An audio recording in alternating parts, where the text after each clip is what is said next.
Greetings. This is Oddcast episode 7, and as promised in episode 5, we're going to talk about modelling today.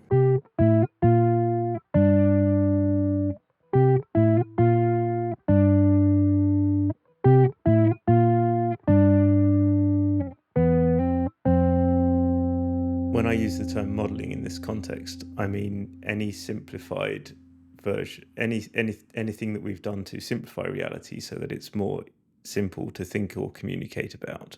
I think it's fair to say that when we think about anything, we're always thinking about a simplified model of it, not about the totality of reality, because we can't fit all of reality inside our minds. We have to simplify things, make some assumptions, ignore certain aspects of it just in order to make any progress with thinking about a problem. And the obvious risk when you ignore some aspects of something in order to make it easier to think about or simpler to communicate about is that those aspects that you've thrown away end up being actually really important, or that you simplify things down, you solve the problem in that simplified area, and then when you add those complexities back in, your solution actually does not work, or does not work in the way that you imagined it would. I read a quite interesting book recently called Seeing Like a State, which from this point of view of thinking about modelling is about what happens when in the case of Seeing Like a State, bureaucrats understand the world in a certain way and then reshape that model to be how they want it to be, and then try and impose that upon a reality without paying adequate attention to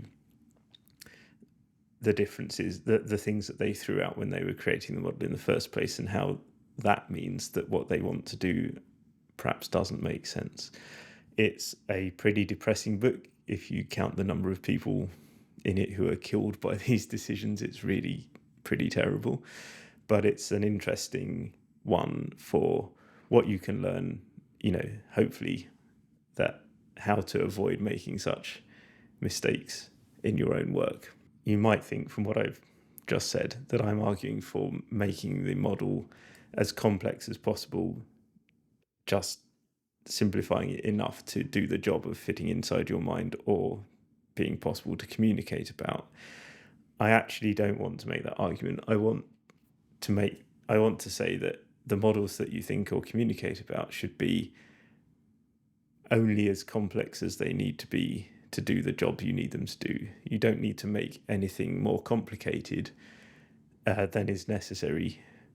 The trick, of course, is that knowing how complicated it needs to be in order to solve the problem is a really tough call to make, and knowing as you're throwing things out of your model that are there in reality, which of those you should throw out and which you should keep is also really difficult.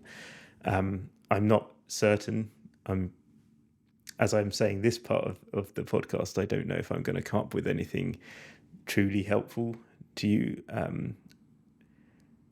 When I do it, I know I'm leaning on my experience of having done things in the past and closing that loop at the end, or as soon as you try and apply the model to reality, you can find pretty quickly where it went wrong, if it's going to go wrong. And I have always tried to close that loop in my work so that I can learn from the mistakes I've made. And if there are patterns of this category of thing, you probably need to always incorporate in your modelling, and this category of thing almost always tends to not matter. I now know those things. I don't think that I can convey what those categories are to you. I don't know if I could convey those categories to you. I don't know that it would be a good idea for me to do so, because I have nothing to indicate that what I've learned is in any sense truly universal. So it could just be that for the category of problem I've typically been asked to solve, there's some common underlying thread, and that means that the way I've come to decide what to throw in and throw out and keep in works, and for another person's career it might be completely the opposite answers. It would be very interesting to know whether what I know is universal, but I don't even know how to devise the experiment to do that, and I'm certainly not going to fund it or do it. Let me give a relatively universal, well, perhaps not universal, but I hope understandable analogy that's not actually from the world of computing. But if we talk about, at the moment it's been pretty hot here in New York where I live, and if my model of how to deal with that is the extremely simple one, that if I turn on my AC unit, it will spread cold out from the AC unit, and that will make me colder than I am. That's about the right level of complexity for the model I need in order to decide whether I should turn on my AC unit or not. Anyone who's taken high school physics is perhaps yelling at the screen at this point saying, but cold doesn't spread, it's hot. Heat's the only thing that spreads, and cold, talking about cold spreading out from something is wrong in a physics sense. And that may well be true. I'm going to argue about that a little bit in a moment, but it's not, that's a more complicated model than I need in order to make a correct decision. And so whether that's it, absolutely that's the right model for certain categories of question, but for answering the question, should I turn my AC on right now, it doesn't help me to think about heat spreading from one place to another. It helps me to have the less physically accurate but more helpful model of cold spreading out from an AC unit when it's turned on.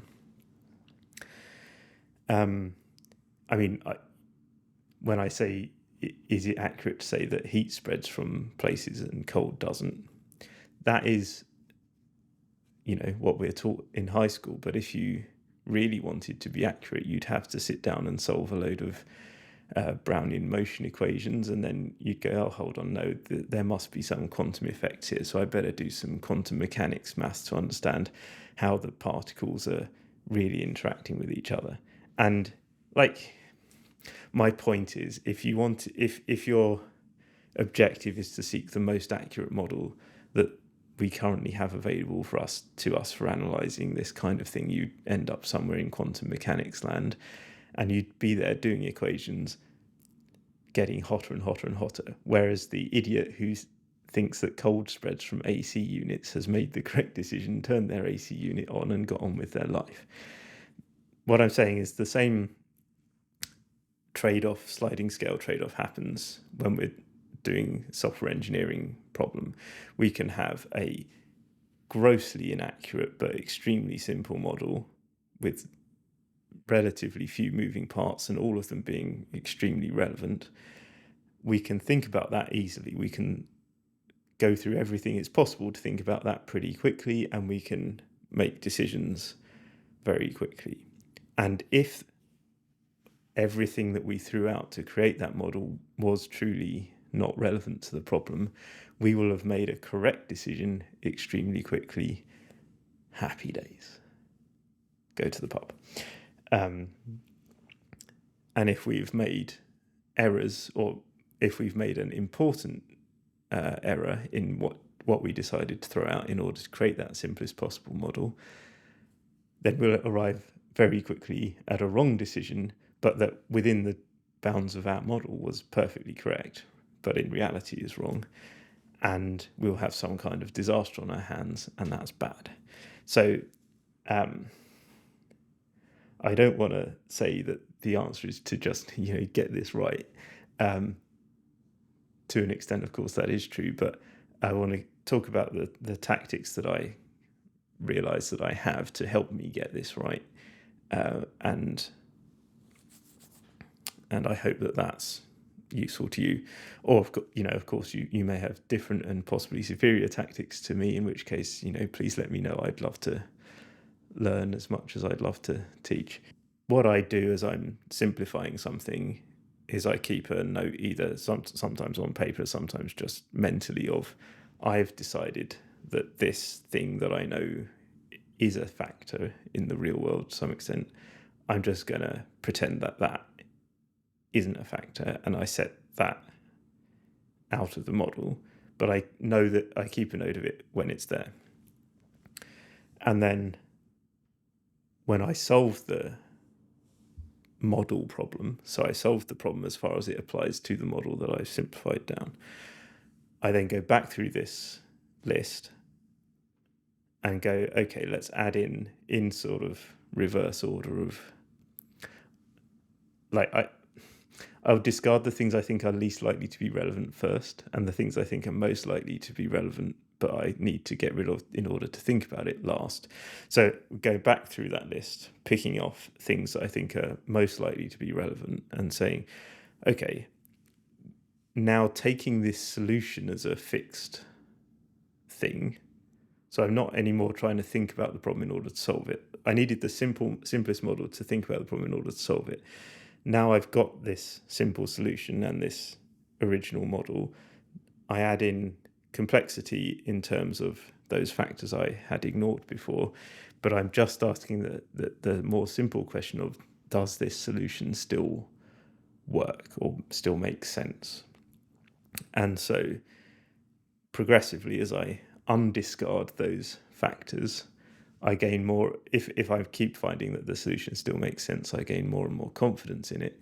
And if I get to a point where, okay, it made sense with these 7 factors, but not this one, then I know that my original model wasn't the way I need to solve this. I need to find a way of making a model that includes that factor that I broke, pull that back into the model, maybe discard something else to keep the complexity under control so it's still possible to think about it. And then I resolve the problem, taking into account the solution I had before, but that it now must deal with this. And go through that same process again of picking back out the things that were excluded from the model and validating that the solution we have still works. And this can take a large number of iterations to get to a final answer. You certainly can find that that there's more factors that need to be taken into consideration than allows for a simple model.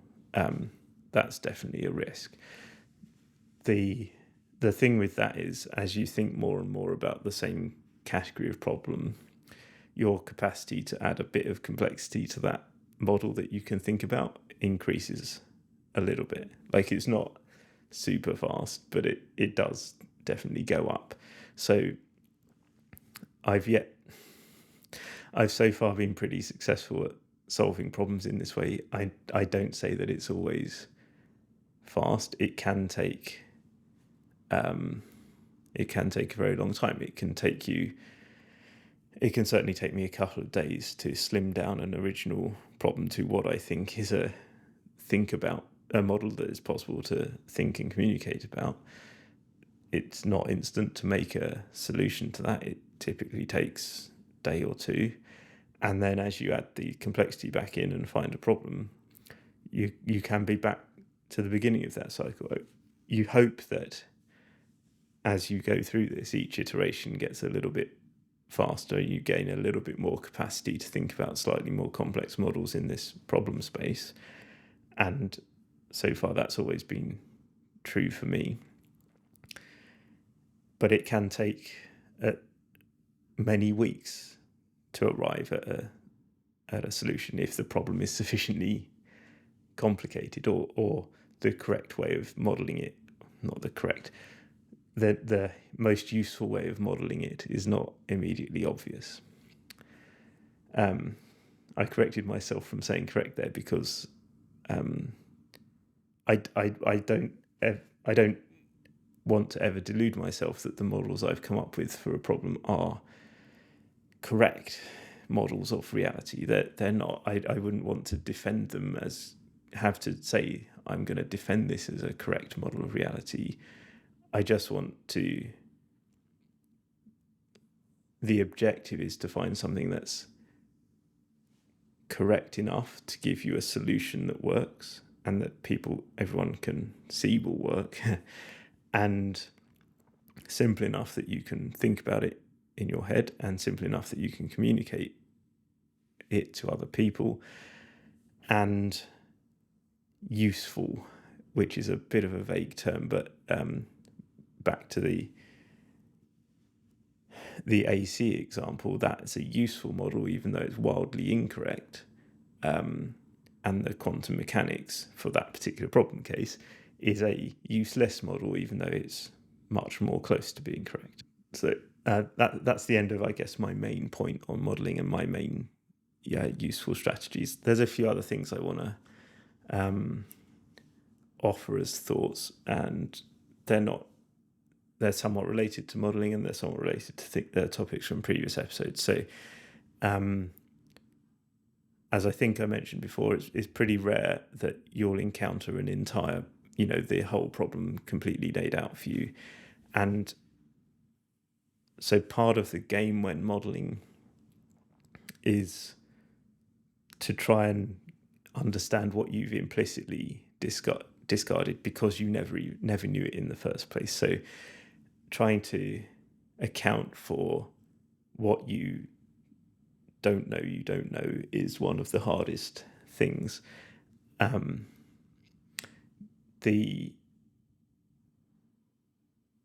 My strategy earlier in my career was to try and know everything, which is, I guess, one way of trying to deal with it. I don't know that that's, well, certainly you can't ultimately be successful in that. And if you truly wish to know everything, that's probably impossible at this point.